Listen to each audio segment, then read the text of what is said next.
The pillars of reading are not as separate as you might think. Actually, I'm not sure where that term pillars originated. Back when the National Reading Panel report was first released, I don't remember talking about them as pillars. Now, what I'm referring to is these 5 big ideas of early literacy: phonemic awareness, oral language and vocabulary, the alphabetic principle and basic phonics, text reading fluency, and reading comprehension. Those are the big 5. That's what people are sometimes now talking about as the 5 pillars of reading. But I didn't learn them that way, and I don't think about or refer to them that way because pillars are separate. And what I've come to learn over the last couple of decades is about how important it is to integrate instruction across these essential components, these big areas that students need to learn in order to become skilled readers. There's a lot of reciprocity between these skill areas. Yes, they are important. They are each their own entity, but there is a lot of acceleration that we can get from instruction when we integrate across these big ideas. So I want to give you 3 ways that you can integrate across these areas, what some people call pillars. And the first one has to do with teaching phonemic awareness. When you are teaching students to segment and blend the sounds in spoken words, you can get even more bang for your buck if the students know the meanings of the words that you're asking them to blend and segment. So you might be working with a word, a very basic word like cot, C-O-T.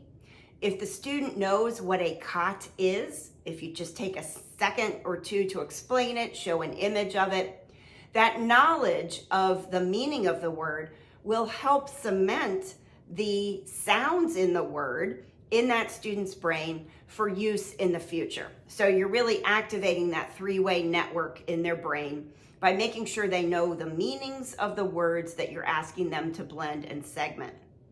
The second way that you can bridge across these big ideas is to have students write out the words that you are teaching the meanings of. So here's where we integrate across orthography and meaning. If your lesson involves teaching the meanings of new words, if you show the word, if it's a word that you don't expect your students, perhaps they're young students, to be able to write or spell, just showing it and talking about the orthography, the letter sequences, the prefixes and suffixes, the root word, and so forth, that will help build that network. And they'll be more likely to remember the meaning of the word if they have seen the orthography. But to take that bridging even a step further, if the student writes the word, that seems to be even more beneficial for the student remembering that word in the future. And then the final way that I would encourage you to bridge across these essential skill areas is to make sure that when you are teaching phonics, that you are having students apply the patterns that they're learning